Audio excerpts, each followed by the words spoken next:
Hello నమస్తే అందరికీ. ఇక మనమైతే మెహదీపట్నంలో ఉన్న హైదర్గూడకి అయితే పోయినాము. మా ఫ్రెండ్ వాళ్ళ ఇల్లు అక్కడే, మౌనిక వాళ్ళ ఇల్లు. ఇక నాకు టెంపుల్స్కి వెళ్ళడం అంటే ఇష్టం కాబట్టి, ఇంకా ఓల్డెస్ట్ టెంపుల్స్ అంటే వెళ్ళడానికి జర ఇంట్రెస్ట్ ఎక్కువ అనిపిస్తుంది, వెళ్ళి చూడాలి అన్నట్టు. ఇక మా ఫ్రెండ్ వాళ్ళ ఇంటి సైడ్ మస్తు టెంపుల్స్ ఉన్నాయి, ఓల్డెస్ట్ టెంపుల్స్. అవన్నీ కవర్ చేస్తున్నాం మ్యాక్సిమం. హైదరాబాద్ కిందకు వస్తుంది, చార్మినార్ ఏరియా కిందకి. సో మనమైతే చిన్న అనంతగిరిలో ఉన్నాం, రాంబాగ్లో ఉన్న శివాలయం. మనము కమాన్ చూపెట్టినా కదా, కమాన్ నుంచి కొంచెం లెఫ్ట్కి వెళ్ళిపోతేనే మనకి గుడి గేట్ కనబడుతుంది ఆరెంజ్ కలర్లో. లోపలికి పోగానే మనకి నవగ్రహాలు కనబడతాయి. తర్వాతకి ఇంకా లోపలికి వెళ్తే చాలా, నేను ఏ గుడికి పోయినా చాలా పెద్ద ప్లేస్ ఉంది గుడికి అయితే. కానీ మ్యాక్సిమం అన్ని గుళ్ళు సగానికి సగం ప్లేస్ కబ్జా చేసిరు, సగం ప్లేస్ గుడికి వదిలేసిరు అన్నమాట. ఇక మంచిగా దర్శనం చేసుకున్నాం. ఇక నవగ్రహాలు చూసిన తర్వాతకి కొంచెం ముందరికి వస్తే శివుడు విగ్రహం పెద్దగా కనొస్తుంది. దానికి కొంచెం ముందలు వస్తే మనకి విఘ్నేశ్వరుడి, గణేశుడి టెంపుల్ కనబడుతుంది. ఇక నాకు ఎప్పుడైనా గణేశుడు కనబడితే ఖచ్చితంగా గొంజులు తీస్తా. ఎందుకంటే పూర్వంలో విష్ణుమూర్తి సుదర్శన చక్రం గణేశుడు మింగేస్తాడనమాట. మింగేస్తే ఎట్లా బయటికి తీసుకురావాలని సాక్షాత్తు విష్ణుమూర్తే ఏం చేస్తాడంటే గుంజీలు తీస్తాడనమాట గణేశుడిని నవ్వించడానికి. ఇక ఫుల్ నవ్వుతాడు గణేశుడు, నవ్వుతూ అది సుదర్శన చక్రం ఇక బయటికి వస్తుంది అనమాట. ఇక ఎవరైనా గుంజీలు తీస్తే గణేశుడికి చాలా ఇష్టం అట్లా. ఇక మనము దాని నుంచే పక్కన గుడికి గణేశుడి గుడి పక్కనే మనకి శివాలయం ఉంటుంది. లోపలికి పోగానే శివుడు కనబడతాడు, నంది బయట ఉంటుంది అనమాట. మనకి ఇక్కడ ఈ గుళ్ళో మనకి శివుడు ముందల హనుమంతుడు ఉంటాడు అనమాట, గజస్తంభం ఉండదు అట్లా, అది స్పెషాలిటీ. మళ్ళీ గుడికి పోగానే పంతులు మేము లోపలికి పోగానే అందరితో లీలాభిషేకం చేపిస్తుండనమాట. పిలిచి మరి చేపించారు, అదొకటి మంచిగా అనిపించింది. పక్కనే మనకి ఉమామహేశ్వరి అమ్మవారు ఉంటారు, ఆమెను కూడా దర్శనం చేసుకోవచ్చు. అమ్మవారు గుడి అయితే చాలా ప్రశాంతంగా ఉంది, గ్రీనరీ ఉంది. మళ్ళీ పక్కనే గోశాల ఉంది. నేను ఏ గుడికి వెళ్ళినా గోశాల మాత్రం కంపల్సరీ ఉంది, అది మంచిగా అనిపించింది.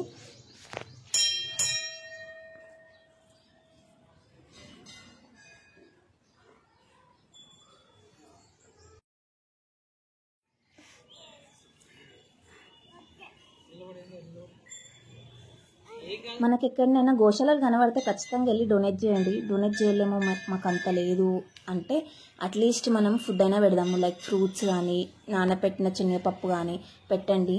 ఎందుకంటే పెట్టిన తర్వాత ఆ ఫీల్ మీకే అర్థమవుతుంది. ఇంకా నెక్స్ట్ అయితే మనం రాంబాగ్లో ఉన్న రామాలయంకి వచ్చినాము. ఇక్కడ నేను ఫస్ట్ వీడియోలో చూపెట్టినా కదా, కమాన్ ఉంది కదా, కమాన్ ఆపోజిట్లా మనకి రాంబాగ్ రామాలయం ఉంటుంది. కమాన్ అవతల సైడ్కి ఏమో ముందలకోతే శివాలయం ఉంటుంది. ఇదే స్పెషాలిటీ, రామాలయం అండ్ శివాలయం ఒక దగ్గరనే ఉంటాయి. ఇక ఈ గుడి హిస్టరీ తెలుసుకున్నట్టయితే 1790లో ఈ గుడి కట్టిర్రు. రాజభవాని ప్రసాద్ అని ఒక పర్సన్ వాళ్ళ కొడుకుకి సంబంధాలు వెతుకుతుంటే సడన్గా వాళ్ళ కొడుకు చనిపోతాడు అనమాట. చనిపోతే ఇంకా డిప్రెషన్ ట్రామాలకి బయట పడలేకపోతున్న సమయంలో వాళ్ళ ఇంటి పంతులు గుండాచారి అని ఒక పర్సన్ ఉంటాడు. ఇక నీకు రాముడు అంటే ఇష్టం కదా, గుడి కట్టి నీకు కొంచెం మంచి అవుతుంది అని అంటే గుడి కట్టించేస్తాడు మంచిగానే, దబదబా గుడి కట్టిస్తాడు. బట్ విగ్రహాలు ఎక్కడికి వెళ్ళి తేవాలి అదే ఒక డౌట్ వచ్చేస్తుంది. ఇక అతను ఆలోచిస్తున్న సమయంలో ఇక అతని కళలో రాముడు కనబడతాడు అనమాట. నేను ఇట్లా గద్వాల్లో ఉన్నా, నన్ను వచ్చి తీసుకోవని అంటే గుండాచారి ఎన్నో కష్టాలు పడి ఇంకొక రాజుని పర్మిషన్ అడిగి తెచ్చుకొని ఇక్కడ పెడతారు. అండ్ ఈ గుళ్ళ ఆ పంతుల వాళ్ళ ఫ్యామిలీయే తరతరాల నుంచి స్టార్టింగ్ జనరేషన్ గుడి కట్టిన నుంచి వాళ్ళే పూజలు చేస్తారు అనమాట, ఇప్పటికి కూడా ఉన్నారు. అండ్ ఆ గద్వాళ్ళకి అసలు యాక్చువల్లీ విగ్రహాలు ఇంకెక్కడి నుంచి వచ్చినాయి అంటే రాజ సోమ భూపాలుడు అనే ఒక రాజు తెచ్చి పెట్టిండనమాట. కేరళలో యాక్చువల్లీ తెచ్చిండ్రు. అయితే ఆయన గుడి కట్టి పెడదామనే సమయంలో ఇంకా అతని కళలకి రాముడు వచ్చి నేను ఇట్లా బావిలో ఉన్నా అవి పెట్టు అంటే అవి పెట్టేస్తారు, దొరికినాయి బావిలో దొరికినాయి పెడతారు. బట్ ఈ చేపించినవి ఉప్పులో కప్పి పెట్టేస్తారు గద్వాల్లో. ఇక ఆ రాజుని పర్మిషన్ అడిగి వెళ్ళి తీసుకోవాలి. శ్రీరామనవమి కానీ శ్రీరాముడి కళ్యాణం కానీ లేకపోతే రావణాసుడి దహించడం కాలుస్తారు కదా దసరా అప్పుడు, ఈ రామాలయంలో చాలా ఘనంగా జరుపుకుంటారంట సెలబ్రేషన్స్. ఇదేం టెంపుల్? మళ్ళా అనంతగిరా? అది చిన్న అనంతగిరి, ఇది పెద్ద అనంతగిరి. ఇది పెద్ద గోశాల ఈ ఏరియాలో ఉన్న పెద్ద గోశాల. ఆడ లోకల్గా అవే ఉంటాయి. కాళ హనుమాన్ గుడికి ఇంకా శ్రీ అనంత పద్మనాభ స్వామి టెంపుల్కి కూడా వచ్చినాము. రెండు ఆపోజిట్లోనే ఉంటాయి, వెళ్తే రెండు దర్శనం చేసుకోవచ్చు. ఇంకా కాళ హనుమాన్ టెంపుల్కి స్పెషాలిటీ ఏందనంటే మనం ఏ గుడికి పోయినా హనుమంతుడి గుడికి చంద్రం రాస్తారు, కానీ ఇక్కడ మాత్రం ఆయిల్ పూస్తారంట దేవుడికి. మేము సాటర్డే పోయినాం కాబట్టి ఇంకా జర మంచి అలంకరించారు. దక్షిణ ముఖంలో ఉంటాడు హనుమంతుడు. అయితే మనం ముందలే ఇక గుళ్ళ నుంచి బయటకు వచ్చినాం అనుకో మనకి పెద్ద బావి అయితే కనబడుతుంది. ఒకప్పుడు ఇలా యజ్ఞం చేసిరంట, తర్వాత అది బావిలాగా అయిందంట. పక్కన చూడండి ఇక్కడ కూడా ఆవులు ఉన్నాయి లోపల గుడి లోపల. ఇంకా మనకి ముందల కాళ హనుమాన్ గుడి, తర్వాత దాని ముందరనే ఆపోజిట్లోనే మనకి శ్రీ అనంత పద్మనాభ స్వామి టెంపుల్ కనబడుతుంది. అది స్వయంభూ అంట, 1100 years కింద నుంచి ఓల్డెస్ట్ టెంపుల్ అది. ఈ బావ అయితే మాత్రం ఈ గుండం అంటారు, గుండమైన బావైనా 80 feet లోతు ఉంటుందంట. మనకి అనంత పద్మనాభ స్వామి అయితే లోపల కొండ లోపల ఉంటాడు. అక్కడ పంతులు ఉన్నాడు కాబట్టి నేను వీడియో తీయలేదు. అందరు వెళ్ళి దర్శనం చేసుకోండి, చాలా బాగున్నాయి, చాలా ప్రశాంతంగా ఉన్నాయి గుళ్ళు. మాకైతే నడిచి ప్రతి ఒక్క గుడికి దూరం, చాలా కొంచెం దగ్గరనే ఉన్నా కొన్ని గుళ్ళకి దూరం నడవాల్సి వచ్చింది. కాళ్ళు అయితే ఏమన్నా గుంజినాయా. ఇక కొంచెం జూమ్ చేసిన దేవుణ్ణి అయితే. అందరు వచ్చి విజిట్ చేయాలని కోరుకుంటున్నా. మీకు కానీ వీడియో నచ్చితే like, share, subscribe and don't forget to follow Pooja vlogs. Next Mounika వాళ్ళ గుడి పెట్టకపోతే ఎట్లా, మౌనిక వాళ్ళది కూడా చాలా పాత గుడి.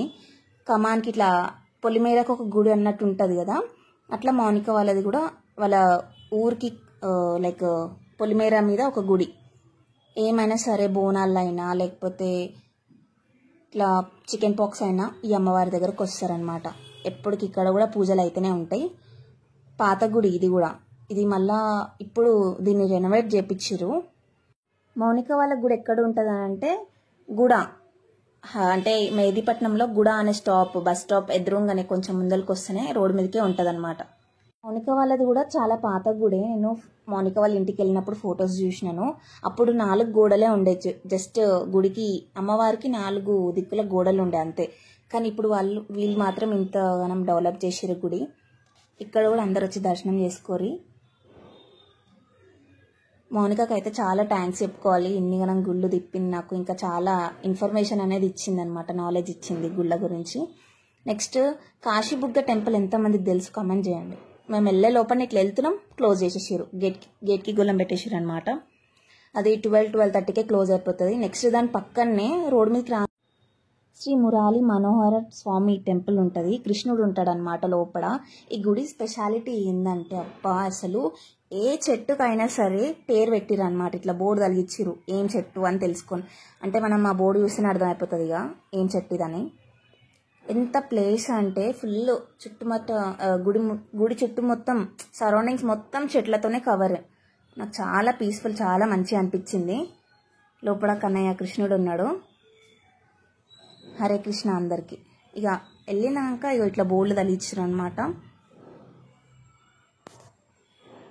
మంచిగా అనిపించింది ఇదైతే. మళ్ళీ ప్లస్ ఇది కూడా చాలా పురాతనమైన గుడే. దీని గురించి నాకు అంత తెలియదు, మీకు ఎవరికైనా తెలిస్తే కమెంట్ చేయండి. గుడి బయట కూడా ఇప్పుడు రెనోవేట్ చేస్తారు మొత్తము, చూపెడతాను, అది కూడా వీడియోలో కనబడుతుంది. చూడండి వెనకాల ఇటుకలు అవి ఉన్నాయి కదా, రెనోవేట్ చేస్తారు గుడి. ఈ గుడి అయితే చాలా మంచిగా ఉంది. బయట కూడా గుళ్ళకి బోర్డులు తగిలిచ్చారు. ఫుల్ ఓపెన్ ప్లేస్, చెట్లు ఎంత మంచిగా. ఇక మనం గుళ్ళకి వెళ్ళి బయటికి వచ్చినాక స్ట్రైట్గా వెళ్ళాలి, రోడ్ మీదకి కాకుండా గల్లీలాగా ఉంటుంది. స్ట్రైట్గా వెళ్ళిపోగానే మనకి శ్రీ వీరభద్ర స్వామి టెంపుల్ కనబడుతుంది. అక్కడ ఎన్నో అమాసాలు గుమ్మడికాయలో దీపం పెడితే ఖచ్చితంగా కోరికలు నెరవేరుతాయంట. ఇదే గుడి అయితే. ఇదైతే నాకు మా ఫ్రెండ్ చెప్పింది, పక్కనే ఉంది కాబట్టి ఇది కూడా విజిట్ చేయండి. మేము వెళ్ళే లోపలనే అవి క్లోజ్ అయిపోయినాయి, ఎందుకంటే 1 అయిపోయింది ఆల్రెడీ. అప్పటికే జస్ట్ చూపెట్టడానికి చేసిన, ఇట్లా పెట్టాలన్నమాట. మీకు కానీ వీడియో నచ్చితే like, share, subscribe and don't forget to follow Pooja vlogs and meet you in next vlog guys.